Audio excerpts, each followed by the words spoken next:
अब हम we are going to talk about, इससे पहले जो हमने बात करी थी that was all regarding the budget constraint. ठीक है, बजट कंस्ट्रेंट हमने देखा था, बजट कंस्ट्रेंट का शिफ्ट देखा था, स्लोप देखा था. Then we had also talked about taxes and subsidies. ठीक है, उसके एग्जांपल्स देखे थे. And finally we had talked about rationing, और हमने इन सारी चीजों को कंबाइन करा था और फिर देखा था कि अगर हम लमसम टैक्स लगाएं तो क्या होता है, लमसम टैक्स या lump sum subsidy. Now, what we are going to do is we are going to discuss preferences. So, as I was telling you कि budget is only one part of your equation. Budget तो सिर्फ ये बता रहा है ना कि आपके पास पैसे कितने हैं और आप क्या अफोर्ड कर सकते हो. बट आप बहुत सारी चीजें अफोर्ड कर सकते हो, बट ऐसा करते थोड़ी ना. फॉर एग्जाम्पल, आप अपना पूरा घर बार सब कुछ बेच के एक रोल्स रॉयस खरीद सकते हो, ये भी कर सकते हो ना. You can sell everything.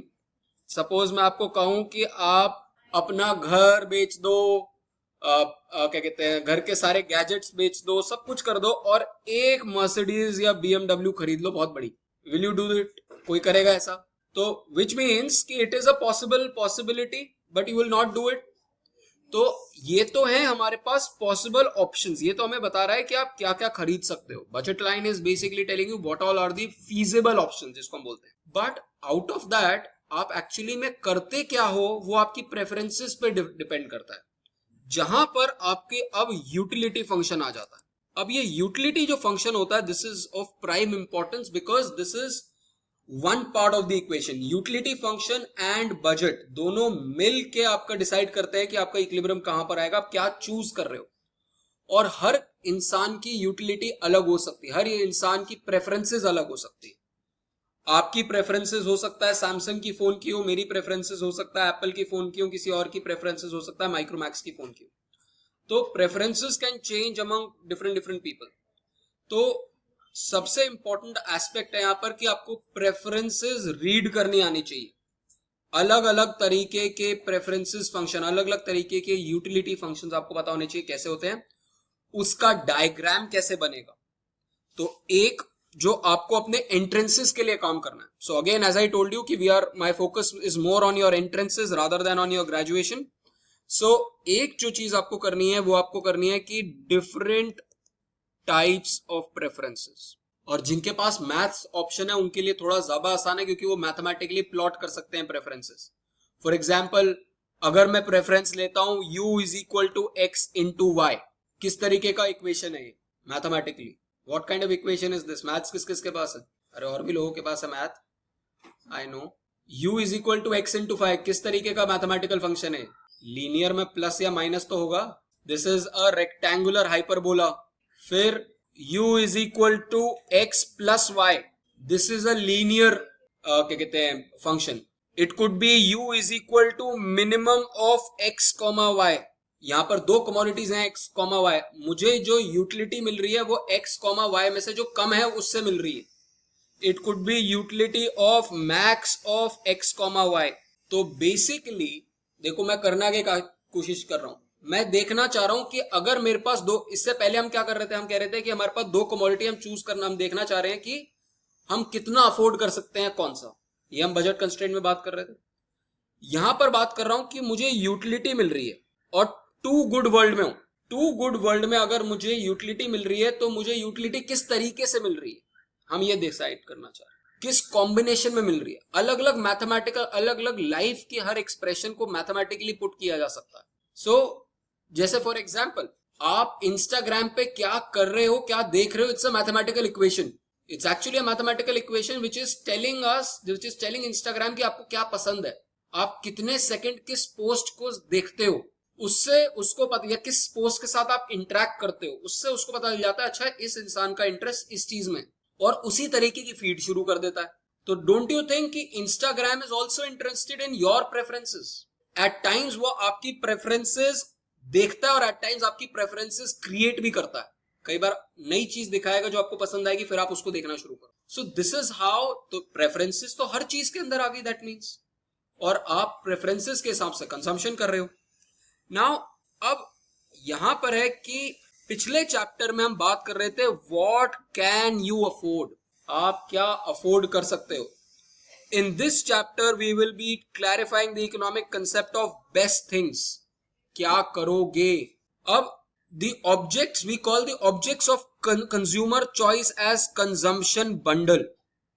Bundle क्यों है? बंडल का मतलब होती है दो चीजें, दो या दो से ज्यादा चीजें. तो हम यहां पर दो कमोडिटी वर्ल्ड में तो दो चीजें चूज कर रहे हैं. कमोडिटी कौन किस बंडल को कंज्यूमर चूज करेगा, we are trying to understand that. और हर कंज्यूमर मैक्सिमाइज करना चाहेगा अपनी यूटिलिटी. कोई इंसान ऐसा तो नहीं है कि अपनी यूटिलिटी मिनिमाइज करना चाहेगा. बट कई कमोडिटीज ऐसी भी होंगी जो बैड होंगी. Can you give me an example of a bad commodity, कि आप जितना कम कंज्यूम करोगे उससे उसकी आपकी यूटिलिटी ज्यादा मिलेगी. सोचो कोई ऐसी कमोडिटी जो आप कम कंज्यूम करोगे तो आपकी यूटिलिटी ज्यादा हो रही है. कॉलेज और कोई पोल्यूशन. अगर मैं कहूं कि आपको पोल्यूशन मिल रहा है तो जितना ज्यादा पोल्यूशन होगा उतनी ज्यादा यूटिलिटी मिलेगी, या जितना कम पोल्यूशन होगा उतनी ज्यादा यूटिलिटी मिलेगी. ज्यादा पोल्यूशन जितनी कम होगी उतना ज्यादा यूटिलिटी होगी. उस केस में सपोज मैं आपको कहता हूं कि x is equal to say apples और मैं कहता हूं y is equal to pollution, तो क्या मुझे यूटिलिटी x प्लस वाई से मिलेगी? सोच के देखो. मैं यहां पर मैंने ऊपर क्या बोला कि यूटिलिटी x प्लस वाई से मिल रही है, x से भी मिल रही है और y से भी मिल रही है. बट अब मैंने चेंज कर दिया. मैंने कहा एक कमोडिटी से यूटिलिटी नेगेटिव माइनस हो रही है, तो क्या होना चाहिए इस इक्वेशन का फॉर्मूला? नहीं, minimum of x and y नहीं, उसका कुछ और होता है. मैं अभी आपने पढ़ाया नहीं, मैं सिर्फ आपको चेक कर रहा हूं कि दिमाग लगा रहे हो नहीं लगा. सोचो x minus y. x minus y में क्या हो रहा है कि जितना x कंज्यूम कर रहा हूं उतनी यूटिलिटी मिल रही है, बट अगर मैं y कंज्यूम करूंगा तो मेरी यूटिलिटी माइनस भी हो रही है. ये एक तरीका हो गया जहां माइनस का साइन दिख जाएगा, वहां ध्यान रखना कि ये बैड हो सकता है. ठीक है, तो ऐसे आपके पास बहुत varied kind of utility functions आएंगे. इस चैप्टर के ऊपर मैं अच्छा टाइम बिताऊंगा. आज तो मैं आपको बेसिक्स पढ़ाऊंगा, बट नेक्स्ट क्लास के अंदर और ज्यादा अच्छा टाइम बिताऊंगा, because I would like you to try lot of numericals. आपके एग्जाम में न्यूमेरिकल हार्ड नहीं आएगा, अज्यूम करके चल रहा हूं, बट जो एंट्रेंसेस में न्यूमेरिकल आएंगे वो बहुत हार्ड होंगे, स्पेशली अगर वो ISI दिल्ली का एंट्रेंस है या फिर अशोका यूनिवर्सिटी का एंट्रेंस. इनमें हार्ड यूटिलिटी फंक्शंस आते हैं. CUET PG में भी आएगा तो इतना ज्यादा हार्ड नहीं आता. और मैं आपको दो टेक्निक से सिखाऊंगा, एक मैथमेटिकल टेक्निक और दूसरा ग्राफिकल टेक्निक. और साथ में आई वुड एडवाइज यू कि आप कुछ और एडवांस देखना चाहते हो यूटिलिटी फंक्शंस, तो एक है इकॉन स्कूल. ये मेरे प्रोफेसर थे अमित गोयल. ठीक है, इन्होंने मुझे भी पढ़ाया था. तो इनका एक यूट्यूब चैनल है, यहां पर इनकी यूट्यूब चैनल पे जाके देखो कि और कौन कौन से इन्होंने यूटिलिटी फंक्शंस कवर किए हुए हैं. बड़े इंट्यूटिवली पढ़ाते हैं.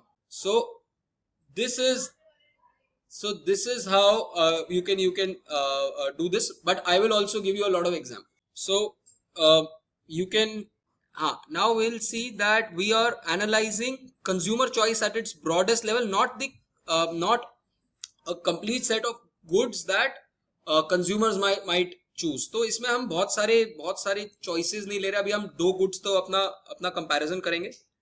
Now let's see this. अब हमने क्या कहा कि we are saying that our consumption bundle consists of two goods. Let x1 denote good one and x2 denote the other good. तो हमारा जब हम consumption बोल रहे हैं, consumption bundle x, capital X means x1 comma x2. This is how we are defining it.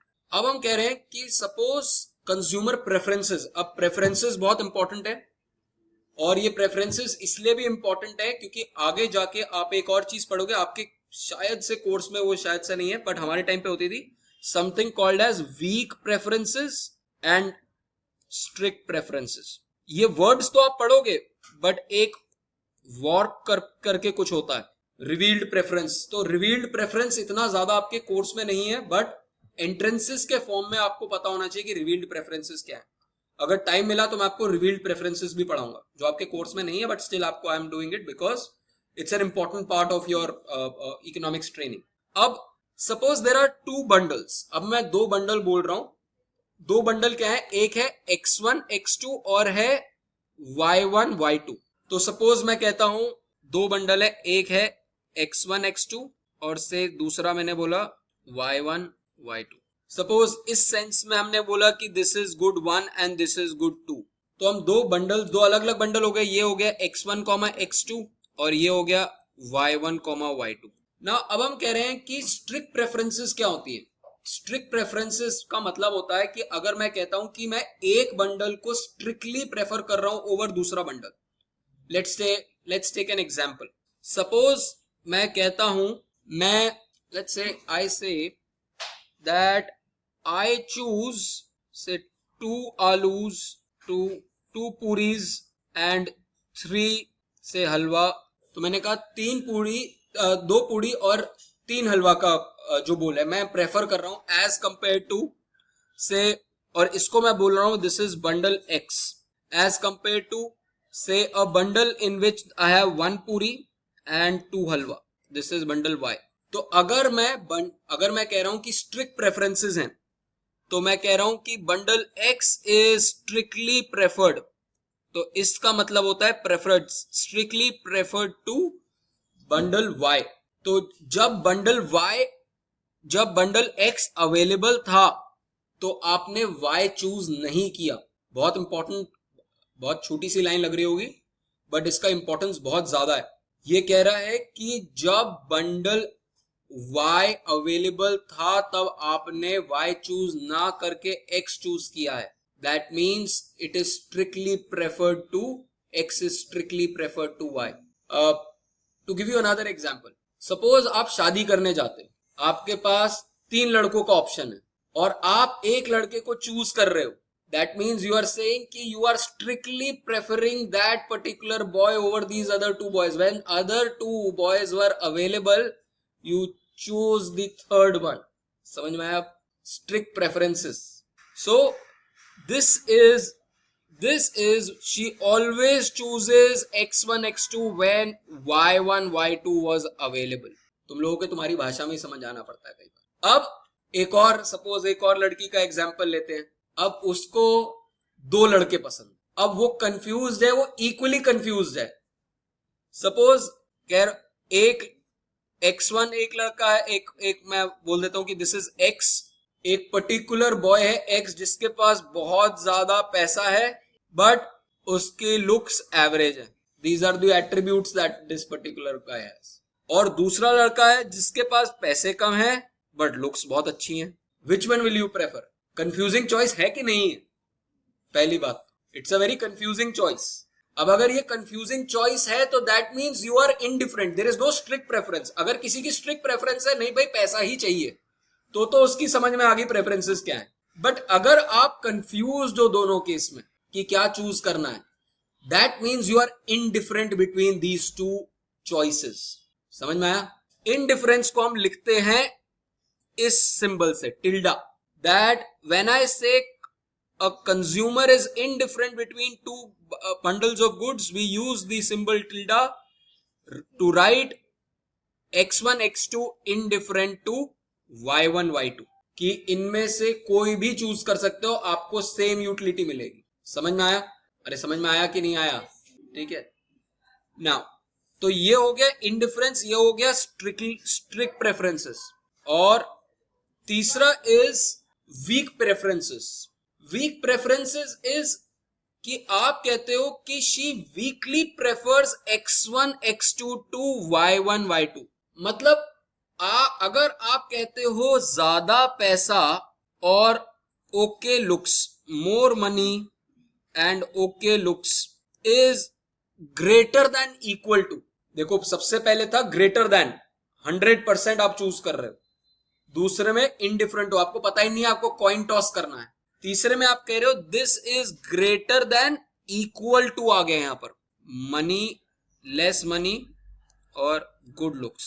This is called as weak preference, जहां पर आपकी प्रेफरेंस जरूर है बट अभी भी कुछ सॉर्ट ऑफ कंफ्यूजन जरूर है आपको कहीं ना कहीं। सो और अगर मैं कहता हूं now they are not independent concepts, these relations are themselves related। for example if I say, अगर मैं कहता हूं x1 x2 is weakly preferred to y1 y2, and if I say y1 y2 is also weakly preferred to x1 x2, इन दोनों का मतलब है कि x1 x2 is indifferent to y1 y2। अगर आप कह रहे हो x is weakly preferred to y and आप साथ में कह रहे हो y is also weakly preferred to x, तो मतलब एक दिन आप कह रहे हो ज्यादा पैसा और कम अच्छी looks is weakly preferred to कम पैसा और अच्छी लुक्स, और दूसरे दिन आप उल्टा बोल देते हो, तो दैट मीन्स आप दोनों के बीच में कंफ्यूज्ड ही, which means you are indifferent between these two bundles. समझ में आया इंडिफरेंस? पक्का।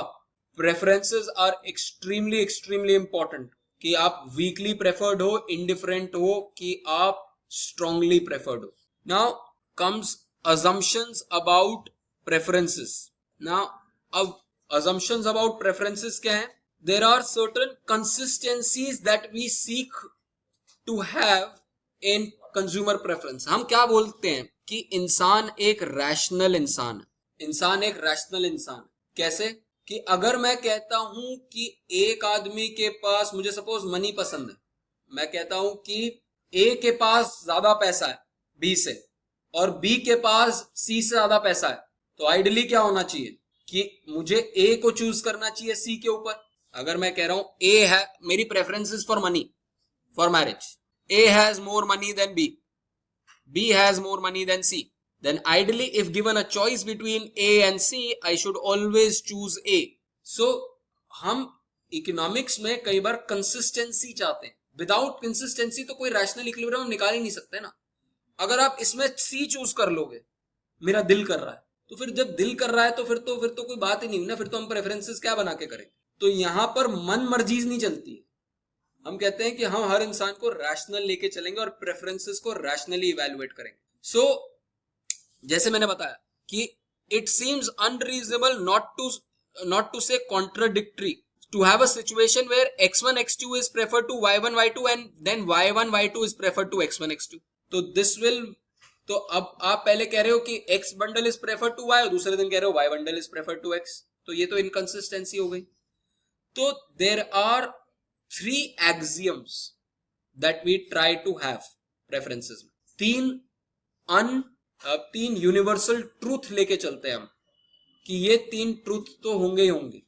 पहला truth is the preferences should be complete, which basically means that any 2 bundles can be compared. आप किसी भी 2 बंडल को कंपेयर कर सकते हैं। Any given 2 bundles can be compared, that means any bundle x and any bundle y, we can assume कि या तो x will be greater than equal to y या फिर y will be greater than equal to x और both. तो कोई भी 2 item अगर मैं आपको दे दूं तो उसके ऊपर आप प्रेफरेंसेस बना सकते हो। तो कंप्लीट प्रेफरेंसेस होने का मतलब होता है कि you will definitely have some kind of ordering. Then the second is reflexive, you will be as good as yourself. आप जो हर बंडल अपने जितना तो अच्छा होगा ही होगा ना, तो यहां बोलते हैं any bundle is at least as good as itself, which is x1 x2 is weakly preferred to x1 x2। And the third जो मैंने आपको बताया ट्रांजिटिव, अगर आप कह रहे हो x1 x2 is weakly preferred to y1 y2 and y1 y2 is weakly preferred to z1 z2, then we have to say that x1 x2 is weakly preferred to z1 z2।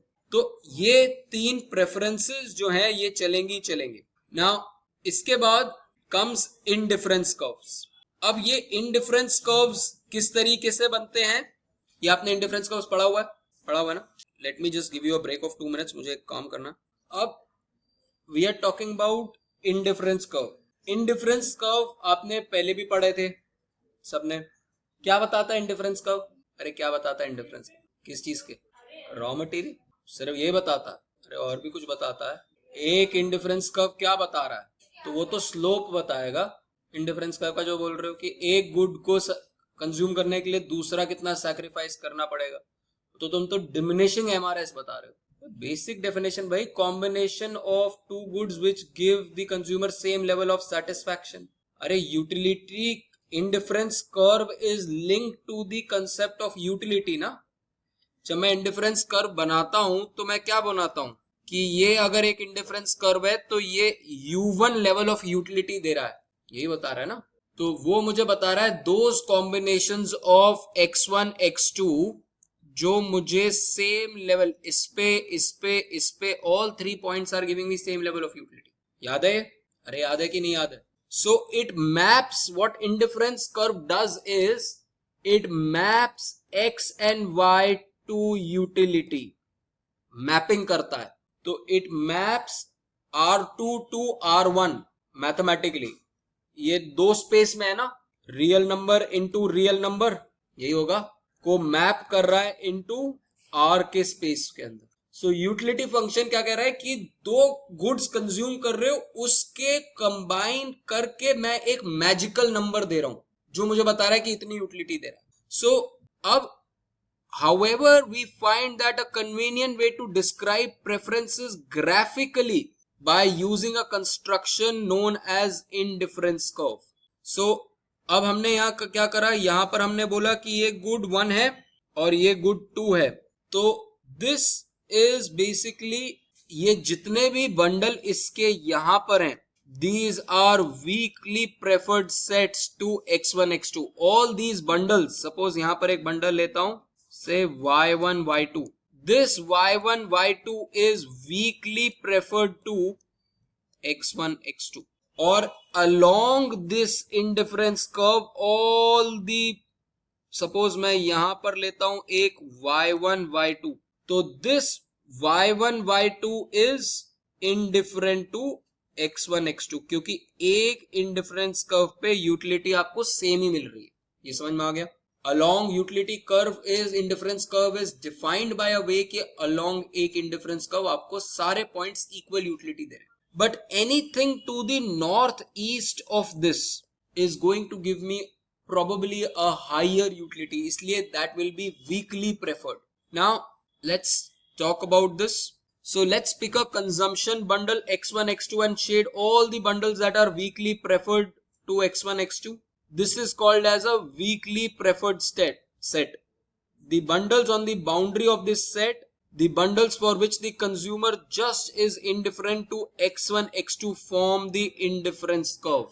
तो अगर इसके ऊपर वाले सारे के सारे वो चीजें हैं जो मैं वीकली प्रेफर कर रहा हूं, तो जो उसकी बॉर्डर लाइन होगी वो मुझे इंडिफरेंस कर दे रही है. जहां पर मैं कहूंगा कि नहीं, अब मैं वीकली प्रेफर्ड नहीं हूं, मैं इंडिफरेंट ही हूं. This is the border line. तो ये वाले सारे फंक्शन, ये सारे कंजम्पशन, ये सारे जितने भी पॉइंट्स हैं, ये weakly preferred. Now one problem using indifference curve to describe preferences is that they only show you bundles that consumer perceives as being indifferent to each other. They don't show you which bundles are better or which bundles are worse. So इसीलिए हम preferences के लिए हम अभी line बनाएंगे और arrows बनाएंगे. Now we also make no further assumptions about preferences. Indifference curves can take peculiar shapes indeed. अभी मैं आपको दिखाऊंगा कि indifference curve सिर्फ ऐसा ही नहीं होता है. indifference curve ऐसा भी हो सकता है. देखा है ऐसा indifference curve? L shaped. indifference curve ऐसा भी हो सकता है. देखा है? परफेक्ट सब्स्टिट्यूट सुने, परफेक्ट कॉम्प्लीमेंट सुने, तो we'll discuss perfect substitutes, perfect complements. ऐसा भी हो सकता है, ऐसा भी हो सकता है. मैं बस मैथमेटिकली चेंज करूंगा उसका फॉर्म और उसका शेप बदल जाएगा, और आपको ये सारे यूटिलिटी फंक्शन प्लॉट करने आने चाहिए अगर आप माइक्रो इकोनॉमिक्स में अच्छा करना चाहते हो. एंट्रेंसेस में नहीं करना चाहते हो तो सिर्फ ये वाला काम चल जाएगा. जितने बेसिक एंट्रेंसेस आएंगे उसमें या तो ये वाला फंक्शन होगा या ये वाला फंक्शन होगा या नॉर्मल यूटिलिटी फंक्शन. आपको एक फंक्शन बताऊंगा, कॉप डगलस. सुना ये वर्ड कॉप डगलस? धीरे धीरे मैं आपको अलग अलग यूटिलिटी फंक्शंस बताऊंगा. Cobb Douglas, constant elasticity functions, तो डिफरेंट तरीके के फंक्शन दिखाऊंगा.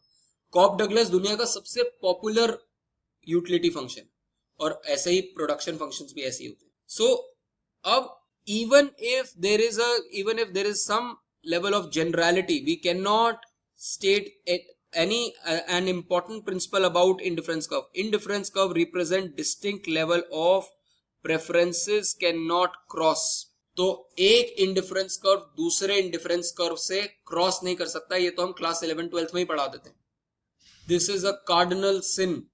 अगर आप बनाते हो अपने प्रेफरेंसेस जिसमें इस तरीके से आपके प्रेफरेंसेस मीट कर रहे हैं. Now why is this these two are not preferred, why is this not possible, I will show you. Suppose मैंने कहा कि मुझे x पसंद है, तो मुझे पता है कि x is indifferent to z. पक्का समझ में आया? क्यों x एंड z दोनों इंडिफरेंट क्यों है? क्योंकि वो एक ही इंडिफरेंस कर्व पे है. कैन आई से दिस? अरे समझ में आ रहा है कि नहीं आ रहा है कि x और z एक ही इंडिफरेंस कर्व पे है, तो दोनों इंडिफरेंट है एक दूसरे से. मैं कोई भी चूज कर सकता हूं. But if you see the preference order, तो y तो इस इंडिफरेंस कर्व के नीचे है. तो कैन आई से कि x is preferred to y? ये बोल सकता हूं कि जब y अवेलेबल था तब मैंने x चूज किया. ये तो नीचे वाले बंडलों में से है ना. y अवेलेबल था तब मैंने x चूज कर लिया. They are not on the same curve. But अब मैं दूसरा देखूं तो इस वाले इंडिफरेंस कर्व के ऊपर y is indifferent to z. That means if x is indifferent to z, y is indifferent to z, then x should also be indifferent to y. Transitivity जो हमने बात करी थी, but this is not the case. x is preferred to y, so therefore because of this contradiction we can say indifference curves can never intersect. तो indifference curves will never intersect is a very important property of indifference curve. और यहीं पे ये पूरा का पूरा explain है, contradiction explained है ये पूरी की पूरी. ना अब एग्जाम्पल्स ऑफ प्रेफरेंसेस. अब यहां पर हमारा शुरू होगा अलग अलग प्रेफरेंसेस. सबसे पहले मैं आपको बताऊंगा परफेक्ट सब्स्टिट्यूट्स क्या होते हैं, ठीक है. फिर उसकी प्रेफरेंसेस कैसे दिखती हैं, फिर परफेक्ट कॉम्प्लीमेंट्स और बैड्स और न्यूट्रल्स. ये 4 प्रेफरेंसेस मैं आपको आज एक्सप्लेन करूंगा. और आपको इनके फंक्शन लिखने आने चाहिए. Very important. आपको मैं आपको यूटिलिटी फंक्शन दूं तो यूटिलिटी फंक्शन बनाते के साथ ही आपको उसकी लाइन बनानी आनी चाहिए. ध्यान रखना इस चीज का अगर इस कोर्स में सक्सीड करना, माइक्रो अच्छे से पढ़ना चाहते हो. Now let us take some examples, और उसके बाद मैं थोड़े टफर एग्जांपल्स लेना शुरू करूं. तो अब जितनी हमारी आज की क्लास है और कल की क्लास सिर्फ प्रेफरेंसेस पे जाएंगी, जब मैं आपको बहुत आड़े टेढ़े तरीके के प्रेफरेंसेस दिखाऊंगा. We'll start from basics but we'll go to really advance. मैं अभी आपको दिखाऊंगा x प्लस वाई से, मिनिमम ऑफ एक्स वाई से, और उसके बाद I will take say max of x y. फिर हो सकता है min of max of min of max of x y. X plus y square, x square plus y square, a lot of these preference. First what I will do is मैं आपको इसके तरीके से समझाऊंगा जो आपकी रीडिंग में दे रखा है, फिर उसको आपको अपने तरीके से कराऊंगा. ठीक है, पीपीटी के थ्रू मैं आपको एक एक करके ग्राफ्स बनाना सिखाऊंगा. ठीक है, तो ध्यान रखना इसको साथ साथ ग्राफ बनाना. अगर ये दिक्कत, अरे पीछे सुन लो, बाद में कंफ्यूज हो गए, फिर कोचिंग में पैसा भरोगे. तो अभी इसको अच्छे से इसको रखना, और इन नोट्स को फेंक मत देना कि ये रद्दी बन गया इस सेमेस्टर के बाद में. नाउ द जनरल प्रोसीजर क्या है. सबसे पहले आप क्या करोगे, आप सबसे पहले एक कंजम्पशन बंडल लोगे x1 x2. ठीक है, फिर उसके बाद आप कहोगे कि चलो इसको हम x1 और थोड़ा सा देते हैं. ठीक है, तो हमने उसको थोड़ा सा और x1 दिया. नाउ अब आपको देखना है कि उससे कितना x2 लेना है सो दैट वो ओरिजिनल कंजम्पशन पॉइंट के इक्वल हो जाए. What will be the change in x2. समझ में आया मैं क्या कह रहा हूं. मैंने कहा मेरे पास x1 x2 है, ये मुझे से 7 यूटिलिटी देता है. आर्बिट्री नंबर है 7. मैंने x1 में एक और ऐड कर दिया. अब ये किस कॉम्बिनेशन में 7 है, ये x1 प्लस 7 है कि x1 plus x1 square plus क्या कहते हैं x2 इज इक्वल टू 7 है, ये नहीं पता आपको. x1 x2 का कॉम्बिनेशन मुझे 7 यूटिलिटी दे रहा है. मैंने कहा मैंने x1 में एक आर्बिट्रीली छोटा सा अमाउंट ऐड कर दिया, तो मेरी यूटिलिटी बढ़ेगी. किसी चीज में मैं ज्यादा बढ़ाऊंगा तो ऐड ही होगा ना, अगर वो नॉर्मल कमोडिटी है तो. अब पॉइंट है कि मैं x2 में कितना कम करूं. यही होगा ना, एक चीज को बढ़ा रहे हो तो दूसरी चीज को कम करना पड़ेगा कि ये वापस 7 पे आ जाए. समझ में आया. इस तरीके से यूजुअली हम कंस्ट्रक्ट करते हैं. So ask yourself the question, given the change in 1, how does 2 have to change for consumer to be just indifferent between this and this? समझ में आया कि अगर मैं x1 में थोड़ा सा चेंज कर रहा हूं तो x2 के अंदर कितना चेंज हो जाएगा, सो दैट x1 प्लस दिस और x2 plus this is indifferent to x1 comma x2. किस किस को ये समझ में आया? किसी को नहीं आया? अब निकालना पड़ेगा मुझे शस्त्र. देखो, what I am saying is कि मैंने x1 लिया और मेरे पास x1 कॉमा x2 था. ठीक है, मैंने कहा मैं x1 में कुछ ऐड कर रहा हूं इतना, तो x2 से कुछ कम करना पड़ेगा. तो x2 से कितना कम करना पड़ेगा, वो ये है. So that x1 plus change in x1 comma x2 plus change in x2 should be indifferent to x1 comma x2. यही हुआ ना? थोड़ा सा बढ़ाया तो थोड़ा सा कम करना पड़ेगा, सो दैट आप 7 से 7 पे ही रहोगे. कितना ये बढ़ाओगे, अगर ये बढ़ाया है तो कितना ये कम करना पड़ेगा. प्लस का साइन लगा हुआ है बट उसका प्लस जो है ये तो माइनस भी तो हो सकता है. कितना उसको कम करना पड़ेगा सो दैट ये सेम लेवल पे आ जाए. समझ में आया? This is exactly what you want to track here. अब इसके अंदर हम सबसे पहले शुरू करते हैं परफेक्ट सब्स्टिट्यूट्स के अंदर से. Now let us start with this. अब हम केस कर रहे हैं परफेक्ट सब्स्टिट्यूट्स का. Perfect substitutes.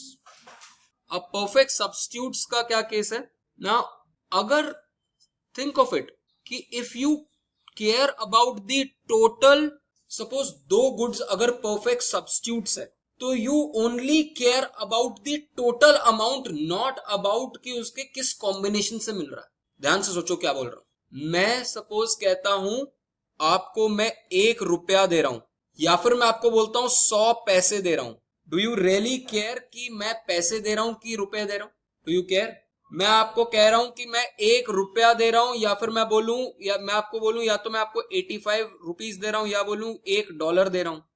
अगर $1 85 रुपीज का है कोई फर्क नहीं पड़ रहा. आप कह रहे हो मुझे एज अ कॉम्बिनेशन मुझे मतलब है इसका. मुझे मतलब नहीं है कि आप मुझे 50 रुपए दो या 5000 पैसे दो, मुझे कोई मतलब नहीं. मुझे तो कॉम्बिनेशन से मतलब है और टोटल से मतलब है.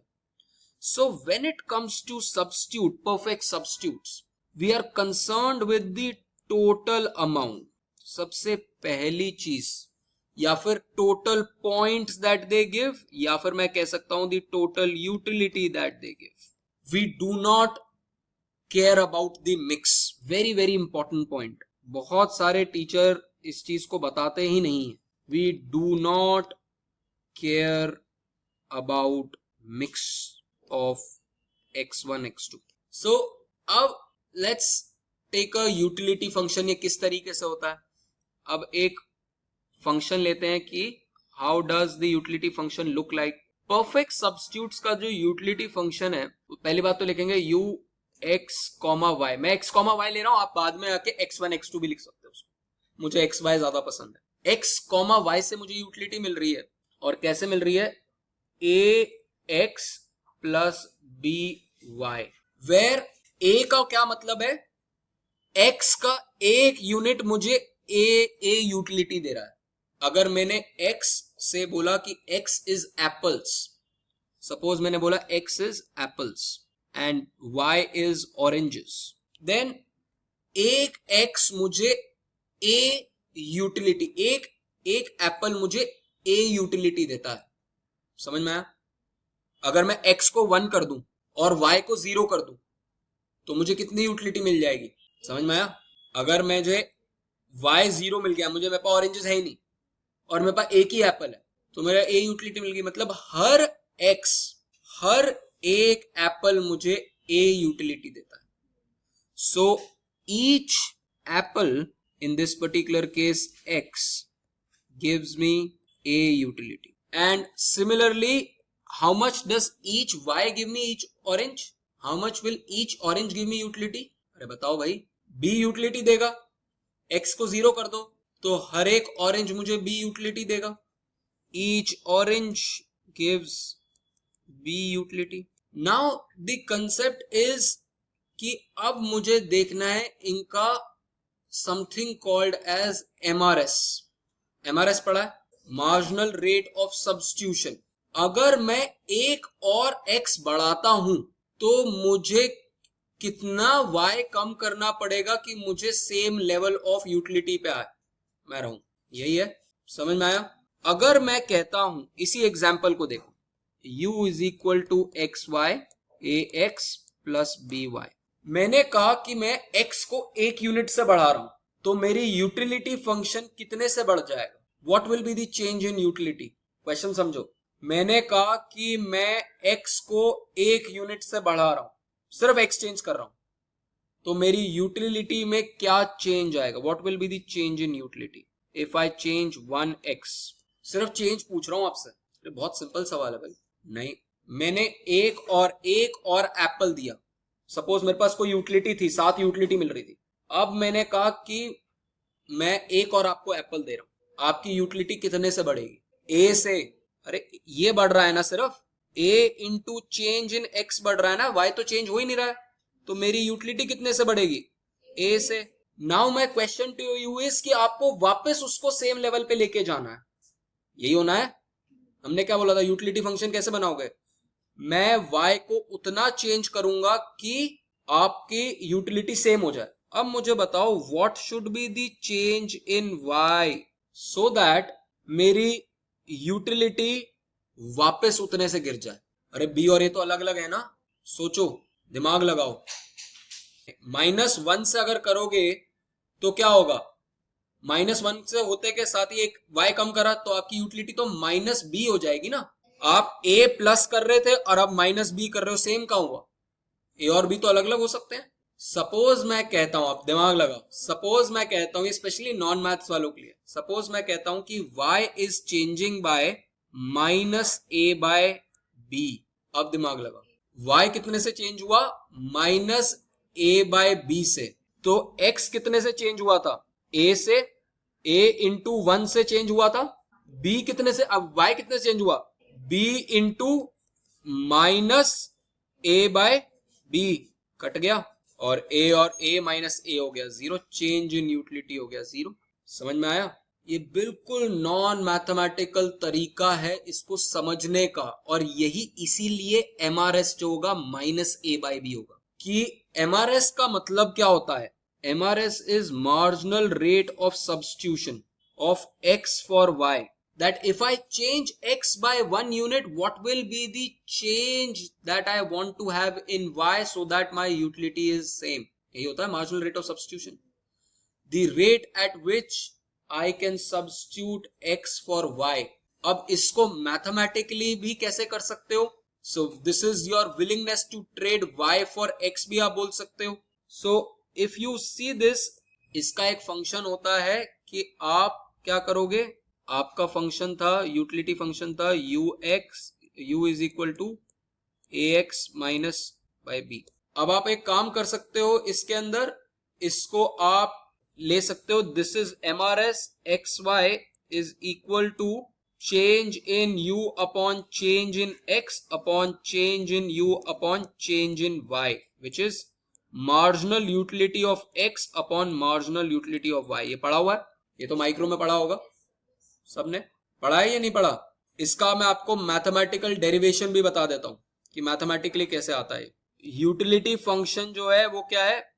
u is equal to u x y along a indifference curve, utility is 0। Total differential कैसे लोगे? अगर मैं कहूं कि टोटल डिफरेंशियल लेना है, du लेना है, what is du? Change in utility. Change in utility कहां से आ सकती है? या तो x से आएगी या y से आएगी। This is change in this upon this into du plus change in utility dy। Change कैसे आ सकता है यूटिलिटी में? मैथ्स, जो लोग मैथ्स के स्पेशली वो समझो। चेंज इन यूटिलिटी आ सकता है कि आपकी x की वजह से यूटिलिटी चेंज हो रही है, इंटू x कितने से चेंज हो रहा है, इंटू की यूटिलिटी कितनी चेंज हो रही है, ठीक है, सॉरी dx। बेसिकली मैं कह रहा हूं मेरी यूटिलिटी चेंज हो रही है, मैं ढूंढना चाह रहा हूं कि how does my utility change. My utility will change कि x कितने से चेंज हुआ, what is the change in x, और x की चेंज की मल्टीप्लाइड बाय x की चेंज की वजह से यूटिलिटी इन x, यूटिलिटी में कितना चेंज आ रहा है ये, प्लस चेंज ऑन y कितना हुआ है इनटू y की वजह से यूटिलिटी में कितना चेंज आ रहा है। अब along one indifference curve this has to be equal to zero, एक इंडिफरेंस कर्व के अलोंग तो ये जीरो ही होना चाहिए।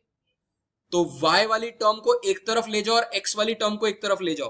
Can I say del u by del y is equal to minus y वाली टर्म को एक तरफ ले, तो can I say del y into minus x del u by del x, ऐसे लिख सकता हूं। फिर से लिख रहा हूं इसको, ध्यान से देखना क्या लिखा मैंने मैथ में। मैंने लिखा du is equal to zero which is equal to change in x into this plus change in y into this, ये लिखा। अब मैंने y की टर्म को एक तरफ ले गया हूं। Can I call this as marginal utility of x, यही होता है marginal utility of x। Can I call this as marginal utility of y, ठीक है। एंड अगर मैं लिखूं तो can I write dy into MUY is equal to minus dx, एक तरफ ले गया हूं जीरो के, इसको इस वाले टर्म को जीरो के इस तरफ ले गया हूं, is equal to MUX, and now I can write dy by dx is equal to minus MUX upon MUY, which is the same as, and this is exactly what is called as MRSXY. I have derived this for you. मेरे पास equation क्या है utility function की, UXY is equal to AX plus BY। अब इसका slope निकालो, this is equal to U ना, अब इसका स्लोप निकालो, क्या आ रहा है, अरे स्लोप ही तो निकाला था हमने। मैं क्या कह रहा हूं, इसका dy बाय dx कर दो ना बस। तो एक तरफ इसको जीरो लिख दो, सीधा इसको जीरो लिख दो सामने, y की टर्म को एक तरफ ले जाओ, x की टर्म को दूसरी तरफ ले जाओ और डिफरेंशिएट कर दो विद रिस्पेक्ट टू x। समझ में आया? जिनके पास मैथ नहीं थी उनको भी समझा रहा हूं। See this, if you have this, तो मैंने क्या करा, by is equal to minus ax, clear, y is equal to minus a upon b into x, यही हो गया। और अब del y by del x कितना हुआ, minus a by b। This was equal to the same thing जो हमने यहां निकाला था, ये देखो यही करा था ना हमने, माइनस a बाय b निकाला था कि कितने से चेंज होगा y, minus a by b से चेंज होगा, सो दैट कि अगर x में मैं एक चेंज करता हूं तो y से कितना चेंज होना चाहिए कि मेरी यूटिलिटी सेम रह जाए। सेम चीज कैन यू सी यहां पर भी आ चुकी है। तो दिस, अगर आप इसको डिफरेंशिएट करोगे विद रिस्पेक्ट, अगर इस कोई भी यूटिलिटी फंक्शन का अगर आप del y by del x कर दोगे, उसका स्लोप निकालोगे, यही होता है slope. What is slope of a line, अगर ये y है और ये x है तो स्लोप होता है del y by del x। याद है हमने स्लोप ऑफ बजट लाइन भी निकाली थी, ऐसे निकाली थी। तो यहां पर हम स्लोप किसका निकाल रहे हैं, IC का स्लोप निकाल रहे हैं, इंडिफरेंस का होगा। वहां स्लोप निकाल रहे थे किसका, बजट लाइन का, ठीक है। दो स्लोप्स निकलेंगे। अब मुझे बताओ कि ये स्लोप कांस्टेंट है कि ये स्लोप वेरी कर रहा है। यहां तक समझ में आ गया, यहां तक समझ में आ गया सबको। नॉन मैथ वाले अगर नहीं समझ में आया तो पूछ लो भाई, कोई नहीं समझाएगा इसके बाद, पक्का सबको समझ में आया ये चीज। अब मुझे बताओ कि मेरी MRSI है, MRSXY है, और इसको एक और तरीके से भी दिखाता हूं, which is equal to del y by del x is equal to minus a by b। मैंने क्या बोला था, MRS क्या होता है, MRSXY is also equal to MUX upon MUY, ये भी बोला था मैंने। हमारा यूटिलिटी फंक्शन क्या था, AX प्लस BY। इसको डिफरेंशिएट करो विद रिस्पेक्ट टू x तो कितना आता है, if I do del u by del x तो क्या आएगा, अरे भाई मैथ वाले, माइनस, अगर मैं ये करूं तो कितना आएगा, अरे भाई डिफरेंशिएशन ही तो पढ़ रहे हो तुम ऑप्टिमाइजेशन के अंदर। मैंने एक फंक्शन को x के रिस्पेक्ट में डिफरेंशिएट किया तो क्या आएगा, इस फंक्शन को मैं x के रिस्पेक्ट में डिफरेंशिएट कर रहा हूं, a आएगा भाई, और y के रिस्पेक्ट में करूंगा तो यही तो मैंने बोला, ये a है और ये b है, और ये माइनस तो इसलिए है क्योंकि आपका जो वो स्लोप है वो नेगेटिव है। समझ में आया, इस तरीके से भी ये माइनस a बाय b है। अब मुझे जो इंपॉर्टेंट चीज पता करनी है वो ये है कि ये बताओ कि ये स्लोप जो है ये कांस्टेंट है कि ये चेंज कर रहा है, ये एमआरएस चेंज कर रहा है कि कांस्टेंट है? ये स्लोप सेम रहेगा कि चेंज होता रहेगा? ये चेंज हो रहा है। अरे ए और बी तो कांस्टेंट थे भाई, जब ए और बी ही कांस्टेंट है, एक एक्स कंज्यूम करने से मुझे ए यूटिलिटी मिल रही है तो कांस्टेंट है ना, हर एक एक्स पे ए ही मिलेगी, हर एक वाई पे बी ही मिलेगी, तो एक्स और वाई तो ए और बी तो कांस्टेंट है, जो वेरी कर रहा है वो तो एक्स और वाई कर रहे हैं। तो दैट मीन्स मेरा जो स्लोप है वो माइनस ए बाई बी है, which is a constant. Constant slope कैसी लाइंस का होता है भाई? स्ट्रेट लाइंस का स्लोप कांस्टेंट होता है। तो अब जब आप अपनी इंडिफरेंस कर्व बनाओगे तो उसका स्लोप जो होगा वो a बाय बी है। इसीलिए अगर आपकी इंडिफरेंस कर्व्स अगर आपके परफेक्ट सब्स्टिट्यूट हैं तो उनमें आपकी जो स्लोप्स होंगी वो कांस्टेंट होंगी, ठीक है।